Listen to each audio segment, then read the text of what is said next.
Mostly because of Halloween. Played a bunch of horror-themed games, so kind of took a break from everything else. But we're back to our regular scheduled program, so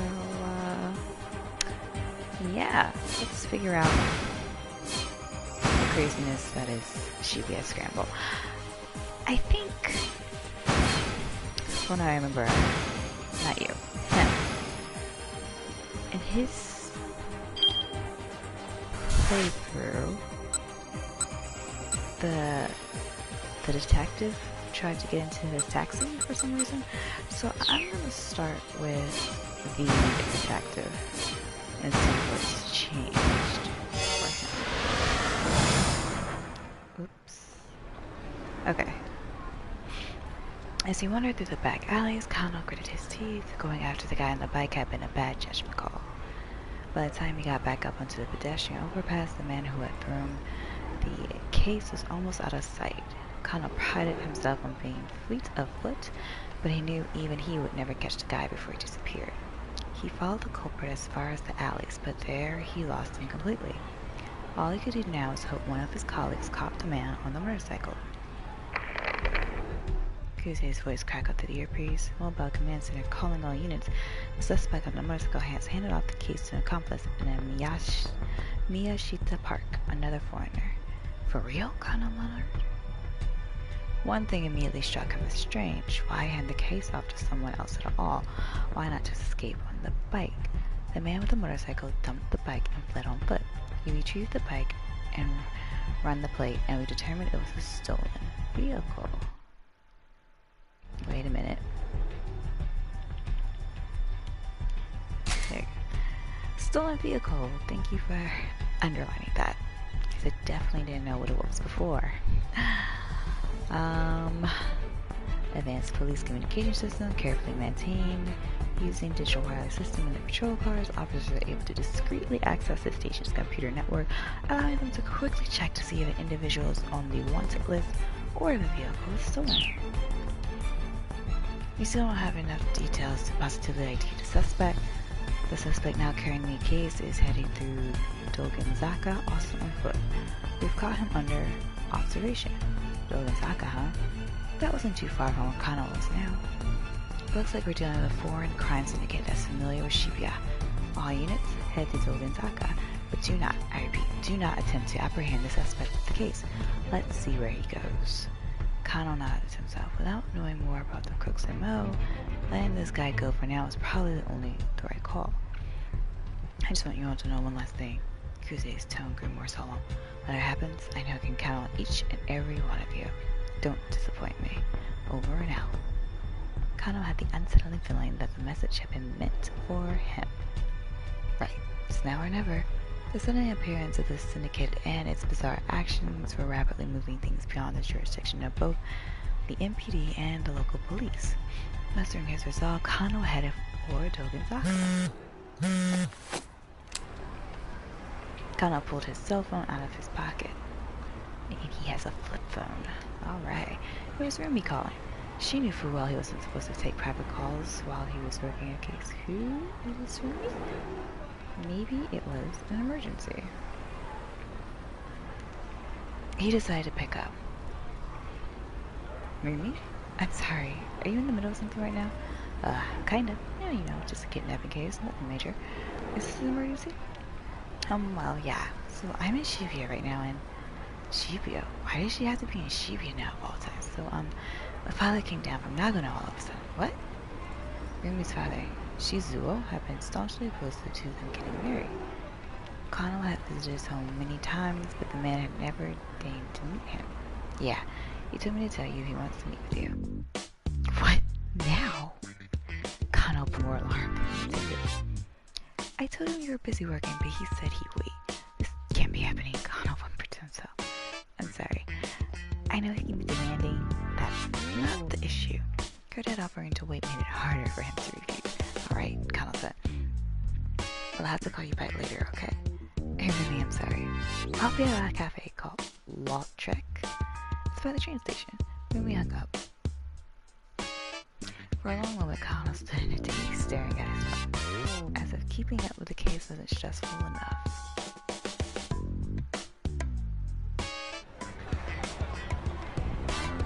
last he stumbled into motion, but even as he scoured Zaka for any sign of the criminal, his mind remained fixed on the meeting with Rumi's dad. There was no way of knowing when he'd be done with his casebook today. But could he really pass up an opportunity, a once-in-a-lifetime opportunity to get her father's approval for her hand in marriage? I keep doing that. Odds are that this will not be the only once-in-a-lifetime experience Detective kind of winds up having today. Maybe he slipped away for just a bit. There are plenty of detectives still tailing the suspect, taking 15 minutes or so to meet Shizuo wouldn't be such a big deal, would it? This is my big chance. I should go meet with Rumi and Shizuo while I can. Though right now I got a shot to focus on. He said he would wait, right? We're going with this one. No, right now I've got a job to focus on. Kano focused his head on to clear out his foolish impulses. Seems kind of unprofessional, Kano, to just skip work to go meet your future father-in-law. What the hell had he been thinking? A girl's life was on the line. Marrying Rumi was more important to him than anything, but now wasn't the time. Besides, now that I thought about it, running out on a critical investigation to meet the old man probably wasn't going to score him any points. Exactly. Rumi's dad didn't strike him as someone who'd approve of shirking one's responsibilities. Kano would just have to wrap up his kidnapping case a little ahead of schedule. Then he'd have a proper sit-down with Shizuo. As he considered his plan, he caught sight of the man with the case walking by. Well, isn't that convenient? Doesn't he look sketchy? Further up the Dogenzaka in the direction of the perp was heading was where Yamate Dori joined Route 246. Maybe the guy was planning to meet up with a getaway car. No, wait, hold on. If that were the plan, why would the gang have ditched the motorcycle earlier? Kano started following the man, racking his brain all the while. The suspect turned down a narrow side road. He wasn't heading toward Yamate Dori or Route 246 at all, but back toward Shibuya Station. What in the world was going on? It was starting to feel like the crooks were just messing with the investigation team. Kano radioed Kuze on the wireless. Police wireless system was digital in order to make transmissions more difficult to intercept. There were several different channels available, including the basic local channel, common channel for contacting other nearby patrol cars, channels assigned to specific precincts, action, updated channels for riot squads, and so on. There's also a separate channel specifically for kidnapping cases, not all the standard wavelengths. Sir, I don't think there's any point in seeing where this guy leads us anymore. That's not your call to make. Keep watching, sir. This is a waste of time. That car might be in danger if... Kano's argument was cut short as he saw the man hand off the case to yet another reporter. Again? How many times were these criminals going to pull this trick? The detectives broke into two groups to follow both of the men. Kano followed the man with the case, who eventually led him back to the area around Shibuya Station. Rumi and Shizuo should be waiting at a nearby cafe right now. Kano tried to remember the name. That's right, it was called Lautrec. The name of the cafe where college student Ryoko Kakinuma works as a waitress. Named after 19th century French painter Henri de blah blah blah, I can't say that. He created numerous works, including many posters, book illustrations, and book covers, which are highly regarded in the art world. He kept his eye out for a place by that name as he tailed the target. Before long, he just spotted the cafe. Its large plate glass window offered a view of the cozy interior. The sign out front read Lautrec. Looked like this was the place. The man with the case was at the intersection waiting for the light to change.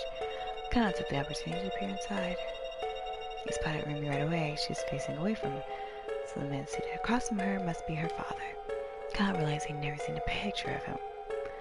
Shizuo grew organic produce up in Nagano nowadays, but until 2 years ago he had been a detective with the investigation division. MPD investigative division is responsible for handling crimes such as murder, kidnapping, and arson that take place within Tokyo metropolis. truly exceptional officers are assigned to this division. They are regularly dispatched to various regional task forces that aid in investigations, where their talents and experience often prove critical. The position of section chief is traditionally given only to dedicated personnel well versed with crime scenes and organizational administration. Rumi looked up to her father for his distinguished police career and always spoke quite highly of him. Kano had figured that if he became a policeman, Rumi might appreciate that. It was this simple impulse that had led him to join the force. He had also figured that public servants could stay afloat even in times of recession, and that his physical training would serve him well in such a line of work. Once he was a policeman, he thought he could approach Suzuo with his head held high and ask for his blessing in marrying his daughter. But after Rumi graduated from university, Suzuo had to up and retire from police work. Even Rumi didn't know why he made the decision. Kano had traveled to Nagano many times to ask Suzuo for permission to marry her, but the only response he ever got was, "I'm not giving away my daughter to Nikao." Kano had never even gotten past the intercom before her father turned him away. Years on the force had nearly made Kano lose sight of what had driven him to become a policeman in the first place, and now the chance to meet Suzuo face to face had finally come. He peered intently into the cafe. Across the room sat an older man with a grim expression. Just who was this hard-faced fellow? It took a lot to rattle Kano, but the guy looked scary.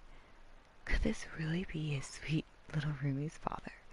The prospect of meeting with him later filled Kano with sudden dread. The man went into the JR Shibuya station and stood before the ticket machine. It looked like he was planning on boarding a train. The scene from a popular movie about a kidnapping sprang into Kano's mind, where the crook had made off with the ransom money after it was tossed out of the window of the train. But this guy managed to get outside the dragnet and pull a stunt like that. Looks like the suspect's going to board a train. Kano informed Kuze over the wire to stay on his tail. Apparently, Kuze still wanted to string the purple moon for a bit. We've got the lizards ready to pursue. Japanese police lingo of a motorcycle squad deployed to pursue suspects in urban settings. But why lizards? Why? We'll establish our dragnet around whatever station he gets off at. The man purchased a ticket from the machine and passed through the gate. There was no way to tell what station he'd buy a ticket for, but it looked like he was heading clockwise along the Yamanote line. Kana used his prepaid card and made his way through the ticket gate as well. Officers do not actually get free rides on public transportation simply by flashing their badge, just as is frequently depicted in TV shows and films. Doing so might risk alerting the suspect. For this reason, prepaid cards are provided ahead of time.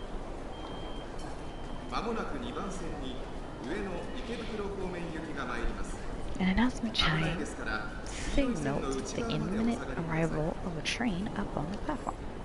The man made his way up the stairs, looking calm and composed. He showed no signs of checking for pursuers. Kano hurried after him.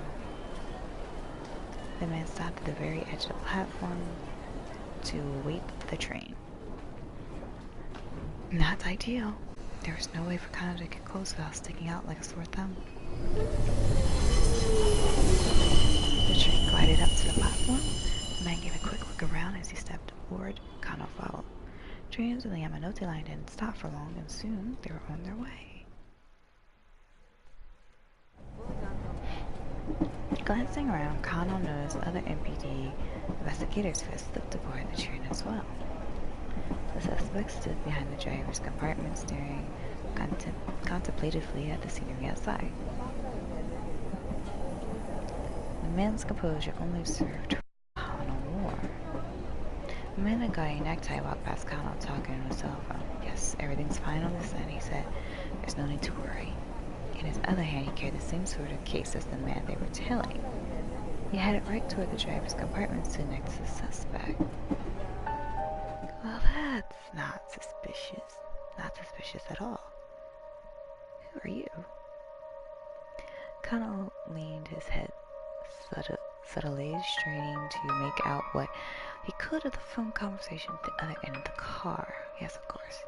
225 pages, all fully proofread. 225. Article 225 of the Penal Code Japan details kidnapping for profit and kidnapping for ransom. Accordingly, 225 is shorthand for kidnapping. That's police jargon for kidnapping. Was this guy in cahoots with the kidnapper? Maybe the criminals had planned a case swap. Kano watched the newcomer like a hawk. But rather than making contact with the suspect, the man turned around and strolled back the way he'd come. He hadn't done anything suspicious at all. Yeah. Right. Understood. Kano saw a glimpse of the man's face as he passed. He stopped and looked at Kano, seemingly aware that he was being watched. Kano decided to stare him down. Look away nonchalantly.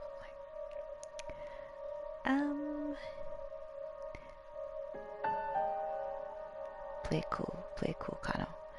Kano decided to look away nonchalantly, but his anxiety got the better of him, and after a moment he turned his gaze right back. Soon the 2 men were reluctant to stare contest, because that sounds weird. My apologies, the man said. He shut his phone with a click. I know this is rather rude to talk on oneself while they're on a train. That's just common decency. The man affected a smile, then headed back to the car from which he come. Sheesh, guess I overreacted. You gotta stop staring at everyone. An overtly dressed passenger murmured into Kano's ear. Blend into your surroundings more. Sasayama, when did you get here? Oh, what are you wearing? His partner had somehow found time to change his disguise. The steely expression on his face was at odds with his anime nerd getup. Kano had seen Sasayama disguise himself as plenty of things throughout the years. Santa Claus, Yakuza member, Japanese folk singer, and a Buddhist priest, to name a few. But this was a new extreme even for him. He enjoys cosplaying, clearly. When he first joined the force, Kano had found Sasayama's costume antics amusing, wondering where he managed to find his outfits. But lately his court had become tedious. Concentrate, keep your eyes peeled. Sasayama gave Kano a pat on the backside and slipped away into the next car. The suspect, meanwhile, was still staring out the window. The announcer's electronic voice filled the train compartment. Next stop, Harajuku. Next stop, Harajuku. Huh? Kano almost cried out. The suspect was moving toward the exit door. Apparently he was only taking the train one station down the line. The train pulled into Harajuku station and the man got off. The area east of the Japan Rail Harajuku station, corresponding to Jingu-mai-1 something, once a bustling Shukubara post station where travelers could rest while journeying across the station. In modern times, it bustles instead with high schoolers after school displaying flashy youth fashion. Clothing, accessory stores, and fast food restaurants line the streets. Many cutting-edge trends in the Japanese youth culture get their start here. The detectives following him disembarked accordingly.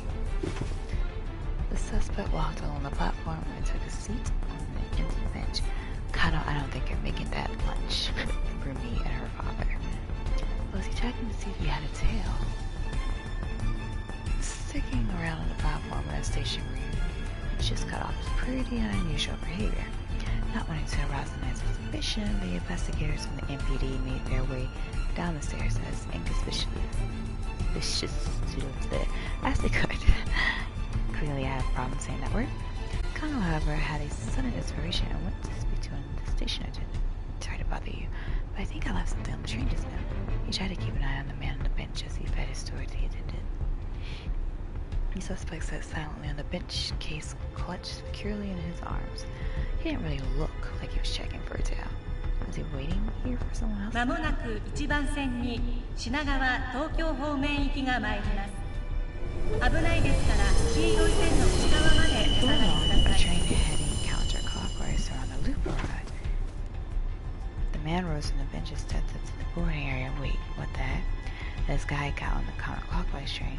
Wouldn't it just take him right back to Shibuya Station? Yes, but he would also realize who's following him and who's not following him. The man boarded the train. Kano had no choice but to follow suit. Was the guy playing them? The suspect got off again once the train reached Shibuya. All he done was come to I heard you can come right back. Kano reported into Kuzme, the suspect here soon as Shibuya Station, and I'll let you keep telling him. Kano felt himself growing increasingly paranoid. This criminal organization didn't seem too keen on getting away. And here was HQ giving these guys free reign. Something was off, he was sure of that. As he told the mark, Kano took out his phone. What were Tatano's things about the case right now? Oh my gosh, here we go. If the senior detective had any advice, Kano would love to hear it. He dialed Tatano's number. Oh, you have a phone number? I thought he was going to pull out that dandy notebook of his. The line rang a few times, but nobody picked up. Probably was too busy seeing to tell me safety, but he told me he's with the other dude. Okay. Kano felt bewildered.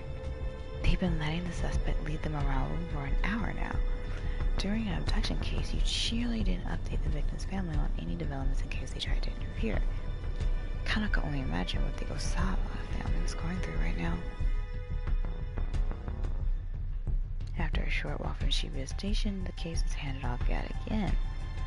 This time, the recipient was a tall, dark-skinned man. Again, the Shibuya-based task force split into two groups in order to tail both suspects. Kano stuck with the man who had the case. As the previous man had done, the newest suspect wandered around Dogenzaka for a while. Repeating, looping around and around the same locations was a really roundabout way to make a series of handoffs. Excuse me, detective. Kano turned around with a start. Oh, hey, he said, I know you. You're Leland Palmer, the lecturer, an eyewitness to the kidnapping. The man practically radiated concern. Is Maria? How is Maria doing? Is she alright? I am very worried for her. His Japanese is more halting now. Heart it is with her family. Kano gave a quick look around. It didn't appear that they were being watched. Maybe Palmer knew more than he told the police earlier. If Kano talked to him now, he might get some additional clues. Listen to get spots us, and the cup is blown for a hose. I can't stick around like this. I feel like the good professor knows something more, so maybe Palmer knew more than he told the police earlier. If Kano talked to him now, he might get some additional clues. Actually, Leland, do you mind if I ask you a few more questions about the party with the kidnapping crew? Leland squared his shoulders. No, please, ask anything. Do you know what time Maria showed up at the event? Leland hesitated. Probably around 6 o'clock? She was there when it started. Was there anyone else there who stood out? Stood out how? Next someone you usually wouldn't expect to see there. Leland said, no, I don't think so. Everyone there was a student from my class, including the exchange students. Not much new here, kind of, though. He decided to ask one last question. Did you happen to hear why Saitomi was running late in the first place? Oh, no. Sorry. Not very helpful, am I? Leland dipped his head and apologized. It's alright. Thank you for your cooperation. Please tell Maria. I will. Kano parted ways with Leland and went back to tailing the suspect.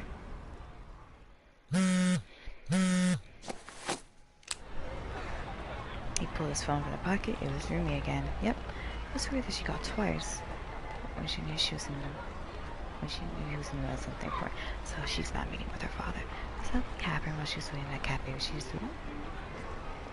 Kano picked up hurriedly. What's the matter? What's the matter? You know what the matter is.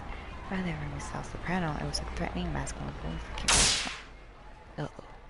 Kano felt his whole body stiffen with dread. Is this my father-in-law speaking? Don't remember being anyone's father-in-law. The speaker's tone was firm and flat. Oh, I know. I just, kind of found himself at a loss for words. So you're dating my daughter, huh? Yes, sir. Kano barely squeaked out his reply. Thinking about getting married? Yes, sir. And speaking of which, I'd love the chance to sit down and have a nice lunch. And how long are you gonna keep me waiting? Hurry up and get your ass over here. Oh, how very much Kano wish she could do exactly that. Sir, I would, but forget it. The words came out. There was King angry house. You can't have her. Goodbye. What? Sir, please wait. As Kano cried in desperation, he heard Rumi's voice on the other end of the line. Dad, you can't just use my phone like that. You were taking too long in the bathroom. Give it back. Rumi. Kano tried his best to keep the heartbreak out of his voice. Sweetie, what's wrong? Your father just said he doesn't want us getting married. What's that? What did you say to my boyfriend? Listen to you, calling that boy little pet names and whatnot. I think you're a little too intense. Daddy, you haven't even met him. That's why I told you to have him come. How long is he gonna make me wait?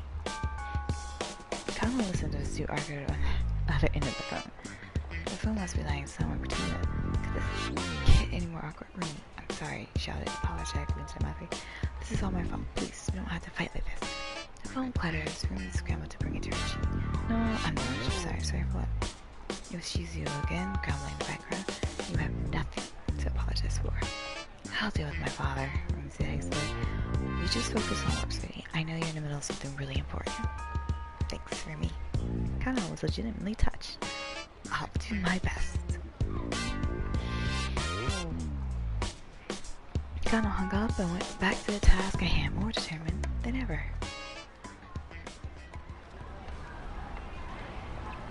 For Rumi's sake, not to mention the victims, he needed to focus on cracking this case. The man he was tailing was walking several meters ahead. There was no telling when Kuze might give the arrest order. Kano braced himself to spring into action the very instant the order came down. Mobile command to all units. Once more, the director's voice came in over the wireless. Was it time to make the arrest at last? Nope. We've identified the man who first picked up the case by the statue of Hachiko. Not an arrest yet, then, but still a crucial development. Karawan. He's got pride. He belongs to a former criminal syndicate that's operating in Shibuya. Kano felt his apprehension rising. If this syndicate was behind the kidnapping, they were anything but amateurs. And though they might be leading the police on a wild goose chase, they certainly weren't playing around.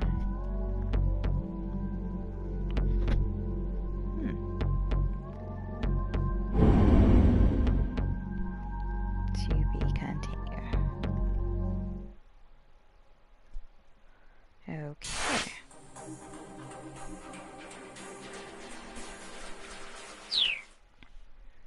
So now I'm going to go back to reporter guy.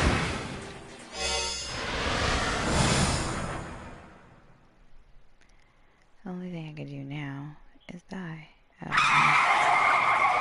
Taxi tires squealed as the cab rounded a corner. A shift of momentum made Minorikawa topple right back. There we go. 10 minutes on the dot, driver announced. Minako righted himself and looked out the window. Shibuya Station. I know you could do it, Mr. Kimizuka. He told the driver how to get to Heaven Publishing. It shouldn't be more than 5 minutes further. The driver may ask, what are you in such a hurry over? Son of a bitch. I beg your pardon? Kimizuka bristled. Not you. The guy who's waiting on me. Minakawa said, I'm gonna give that son of a bitch a piece of my mind. Hopefully you can.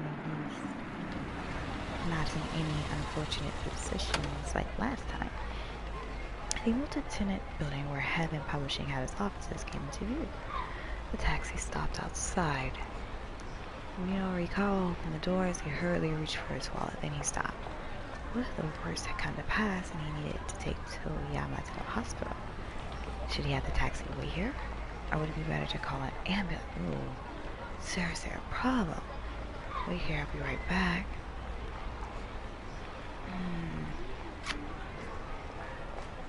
The taxi got here on time. But he might need med. Ooh, I don't know.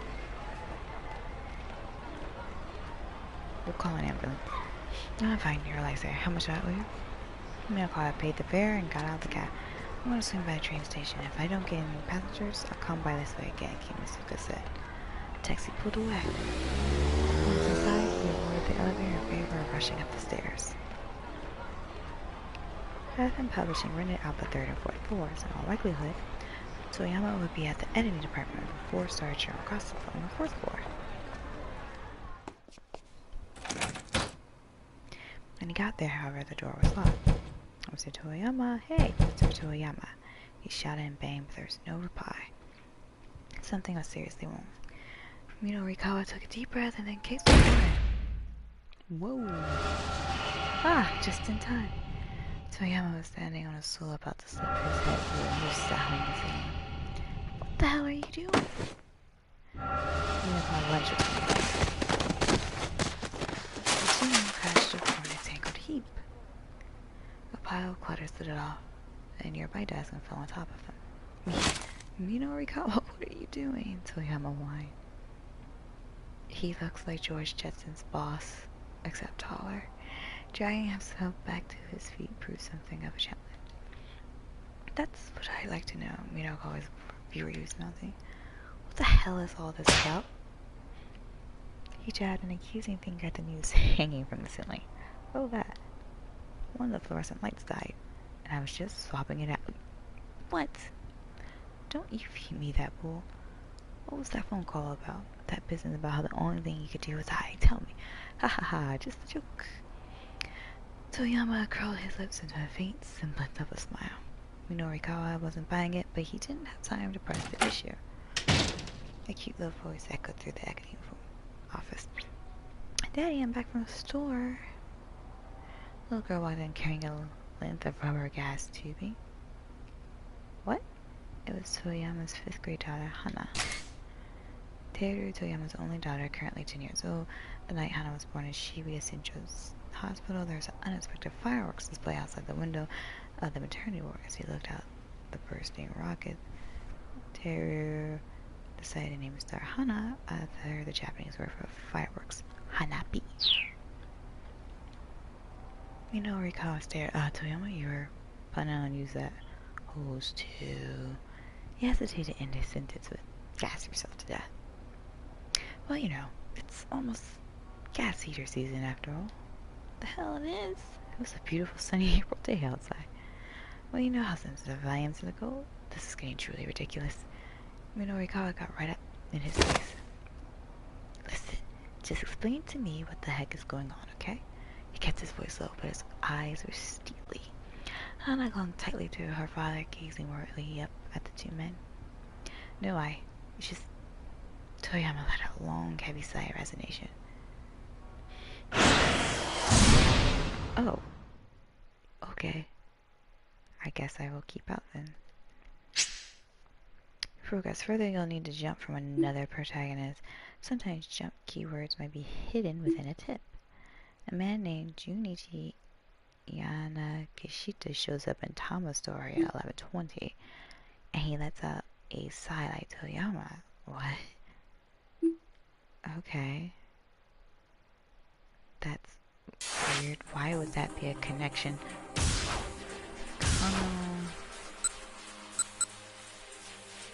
Okay, actually I have a keep out.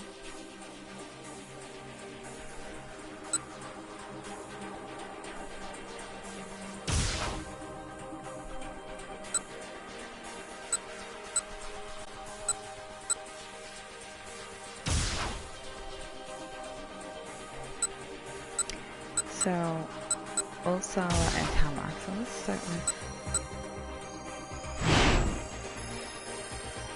Oh! Okay. Now at 11:20, something with his side.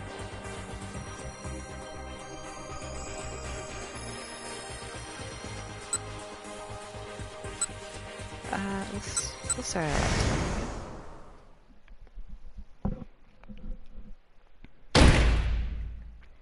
The door flies open, suddenly a loud voice about to hold it. There. Oh, that's right. I love his music. It was on the time to see an odd-looking man standing in the door. This is Junichi Yanagishita, the guy who hired us. Look at you, don't you forget. We'll call him my project. Disrespectful. She gave a little husband. Whoops, sorry about that. Should be whatever. You really have doubts, have a try for himself. And he pulls out a pocket of burning hammer. His coat pocket. Looks like some cheap energy supplement. Cheap way to look at sit medium pressure sketchiness. Give it a go. She reaches out and takes it. But no sooner she got the bottle than Mr. Yanagishita shouts out once more. Please hold on. What? I guess. You too. You're both in good stomach-wise. Yeah. Drinking stuff on an empty stomach can cause pretty nasty problems, so just make sure you eat or drink something beforehand. Doesn't matter what, right? Wait, nasty problem? Yeah. Such as what, I asked? I'd rather not say. Nobody would buy it otherwise. Seriously, it's all good. Just have lunch. You guys just carefully smile. But I hardly eat it. On the other hand, I've been guzzling as much iced tea as I can. It's probably safe.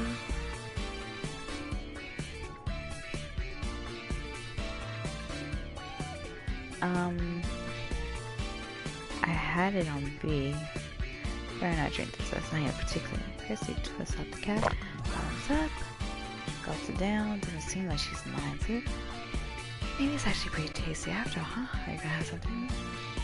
Guess I might as well try a little bit. It has unexpected smell like curry. She gulps down the liquid. I think it like burns her mouth, right? And looks like, yep, it burns her mouth. What the heck? Feels like a firecracker just exploded inside my mouth. Now it's spicy. Way too spicy. It's like I swallowed a chili pepper coated in curry powder. Before I knew it, I sweat. Oh, you sweat. You see, I guess you did ask. Like a whole lot. You are, aren't you? Why does he sound so happy? That's right, there's the magic burning hammer. Cheer Niagara lost with burning hammer. Drink all you want and just burn those pounds. How's that sound? Good, huh? This is just so stupid spicy. It makes you sweat, cheery person. Blunt and to the point. But yeah? Well, I guess you're right. And he hangs his head. What is in this stuff at? I can still feel my tongue tingle. Heck, my body is almost too numb to move. So shocked I even forget to properly get angry. It's this health food product I got from America a few years back. Import agency went out of business, couldn't with the merch, bought the whole lot. Everything they had in their storehouse, spent all the money I had. How much it cost you? 1 million yen for 300 bottles. 300 bottles, so 1 million yen for all. It's roughly 3,330 yen a piece. Each one of these teensy little bottles costs over 3,000 yen. You got ripped off. You really think so? Huh. You're probably right. This is heading more despondently. This is the sort of thing they sell in a 100 yen shop. Ouch, cheery moving in for the kill. I don't use that, really. Let's out a heaviest of sighs, okay? I'm starting to feel pity for the guy. Actually, don't let it get down for you, sir. I say hoping to comfort, but you're sitting and she just said, oh, sob, choke, sigh. A deep breath, emphatically exhaled. Often a sign of disappointment, stress, or unrequited love. Also a way of expressing anxiety brought on by a massive debt. One has no money to give, only sighs right now, right? Right now, Mina or Nakawa's in the company, someone inclined to sigh this. I don't get the connection. What is happening? I try again. It's okay. Whether or not it helps you lose weight, spicy does make you sweat. I'm not sure I follow. How much you selling these bottles for? 15,000 yen per bottle. Okay. What? Cherry's jaw practically hits the floor. Mine is the same. No freaking way. Price point absurd. Wouldn't begin to do it yet. Look, selling at that price is my only option. I need to cover my cost. Anyway, please, I need you both to work your hardest. Just committed. Okay. As for me, I can't even find the words. Just sit there and speak out. I think it's just a scam.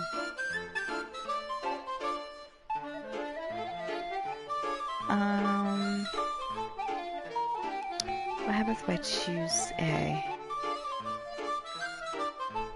Game room. Oh, hey, sorry, what was your name again? Oh, right. I'm Tama. Why are you so... Oh, that's right. I think gray is what I haven't selected. Yeah? Wow. So then you're gonna do sales demo light? Well, if I can't take off the mascot costume, I don't have much choice, do I? No, I hired you to be a model. If you're wearing that thing, then what's the point? The point is exactly what he's missing. It's not like I'm wearing this because I want to. And she looks like a psychopath trying to cut me out. The blades I got settling snips. No, you can't do that. Suits a rental. You have to reimburse. She looks at me. Maybe you got some of a rental. Come down before helping herself to rest my lunch. Okay, yep. Just try to grin and bear until then. Well, I guess that's that then. I'm sure I'll cut off eventually. Hopefully before the demo. That's the spirit. Model, huh? It's fine, but I can't help but wondering would I be any good at this. Well, this is no time to be timid. I need that money no matter what. And is this her flashback of... Yeah, she wanted some random jewel.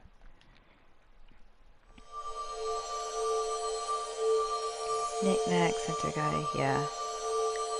I'm just gonna kinda see if I can skip a lot of this. Because I've already been through this.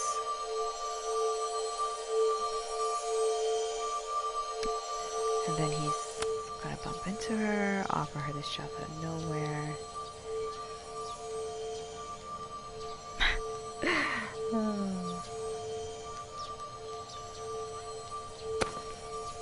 Please, please, he begs. And he has the cat mascot in his bag right there.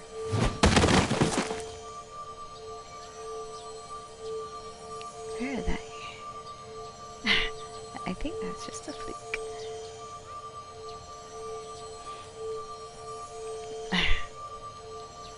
Yep, he heard himself.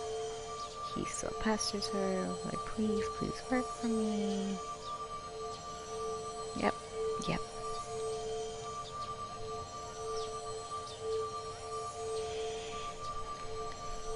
And she's going to accept because she wants that really random jewel that she, for some reason, has a connection to. But, okay. But yeah, he was faking that to make her feel bad, to agree.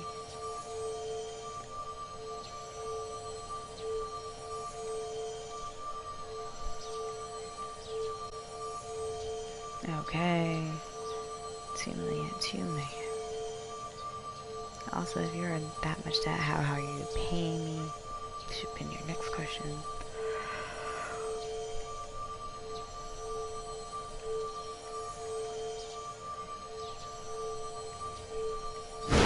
How do you put them? Okay, yep. Hand out some samples.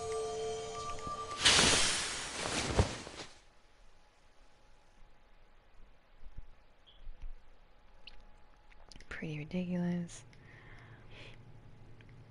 Okay. Who could that be? No, wait, that's a customer on me, right? Guzzles from a 2-liter bottle of iced tea. No one's gonna buy something as sketchy as this. Guess not. Only thing I can really say about burning hammer is that it's spicy. Wanna get something to eat? But you just ate lunch. 2 lunches. I know this amazing Chinese buffet. Wanna come on? Guess I am going to dominate. Someday I plan to chow my way through every item on their menu. Before I inspire her sudden outburst. What the hell are you thinking, selling something like this? Oh, this is different. A voice sounds harsh and strained. It's quickly followed by another voice. Mr. Yana Kashita sounding desperately apologetic. Well, but to be fair now, I did ask whether or not you were on an empty stomach. He must have given some burning hammer, huh? I say. Cheery nods. Yeah, maybe. That's weird. Did we really get a customer this early?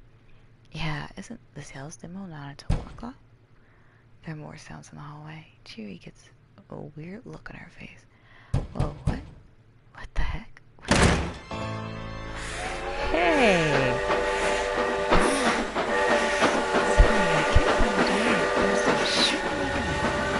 Space is flushed.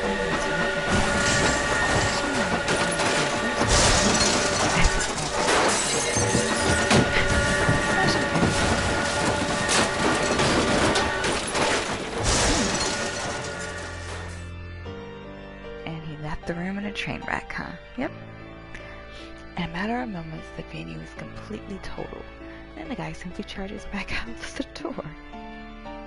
No chance of holding a sales demo now. Why did this have to happen? Who was that guy? Why did he have to do this?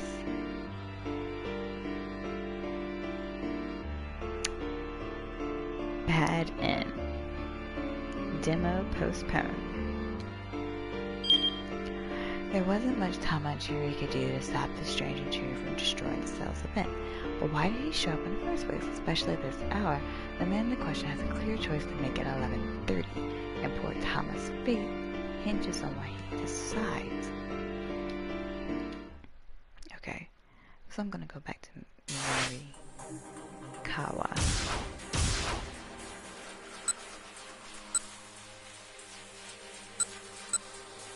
Can I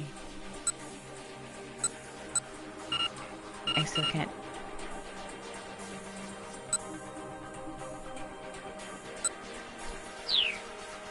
Okay.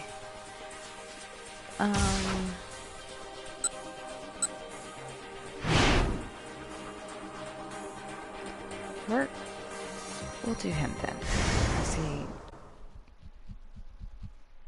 how this skin progresses. Osawa called out Tanaka over the intercom. There's something I want to show you. Could you come up here? He needs a second opinion. Tanaka could be relied upon. And he is super fast. Open the door the moment Tanaka knocked. He looked around before ushering his vice director inside. What's this about? Okay. I've seen this. I remember this.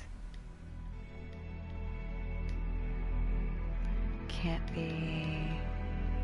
Any idea what this is about? Yes.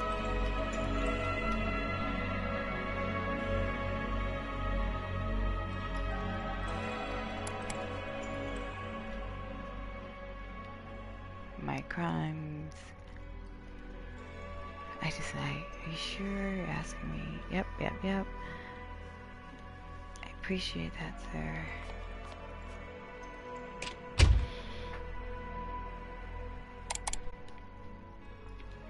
Mutate virus. Yes. And I think he gets interrupted, right? Because he gets told about his daughter being kidnapped, and not just Maria, but the other one too. Well, yes, virus had emotions. How would he feel about that life? He had thrown himself to virus research and search of answers to questions like that, answers that no man could truly know. Someone with the antiviral agent had really been nothing more than another job responsibility, not a particular sense of duty to protect people from the killer virus. Lovely. He was happy for the chance to play around with the idea. Another email right to his inbox. Scanned the message. Emergency alert. Come to heaven. Publish. Oh, this is new. ASAP. If not, someone is going to die. Minorikawa. Heaven Publishing. Minorikawa. So I wasn't familiar with either of those names. He wondered if it was related to the mysterious emails he received earlier. Or maybe the sender had some information about the kidnapping. The fact that the message had been signed with a real name instead of a pseudonym, along with its obvious urgency, certainly gave it an air of truth. And the words, someone is going to die, filled him with a wave of panic. Maria. There's no time to waste. In a rush, he found directions to Heaven Publishing on his computer, then slipped out of the house.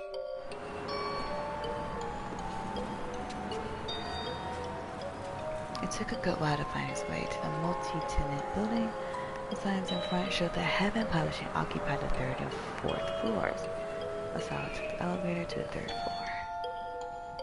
He peeked inside the offices. There was there only to find the entire place empty. The 4th floor was likewise deserted.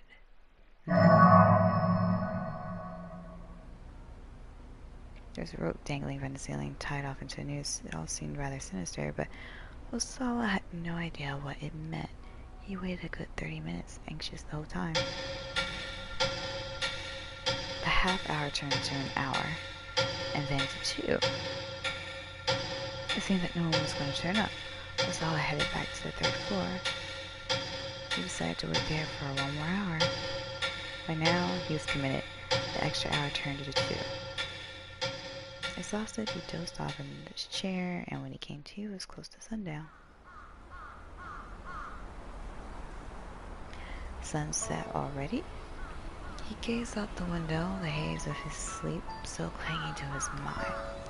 He had the feeling he was forgetting something important, but the sight of the sun quietly setting over the cityscape made the crisis of life feel strangely distant.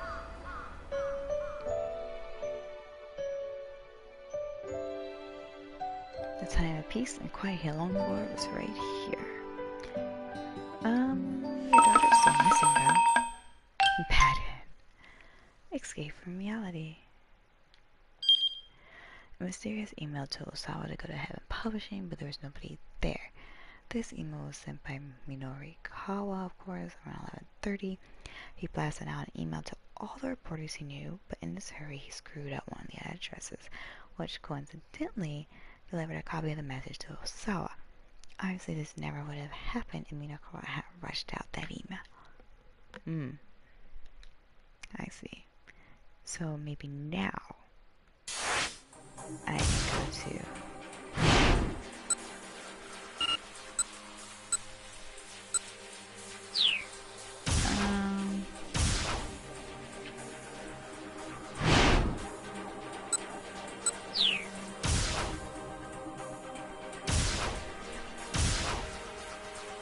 can I where's the info? What is this?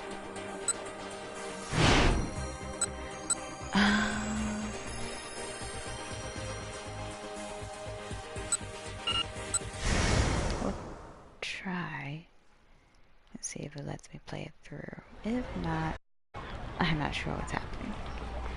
Yep. Alright.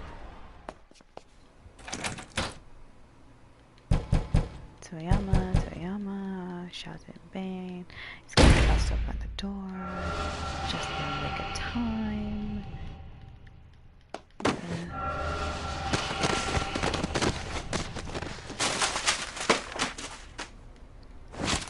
Try to laugh it off. And then make some terrible excuse. And his daughter Hana's going to show up. Let's see if it goes a little further.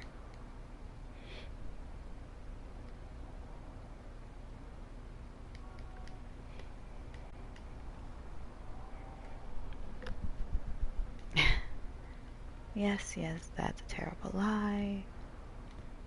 You're probably not sensitive.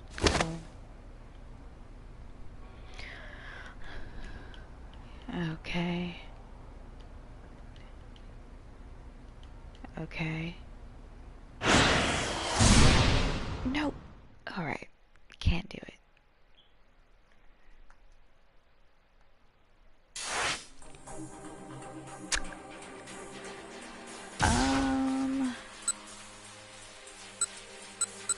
Whoa.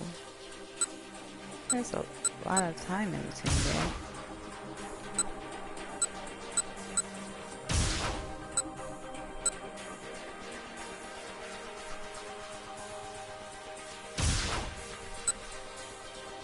To be continued.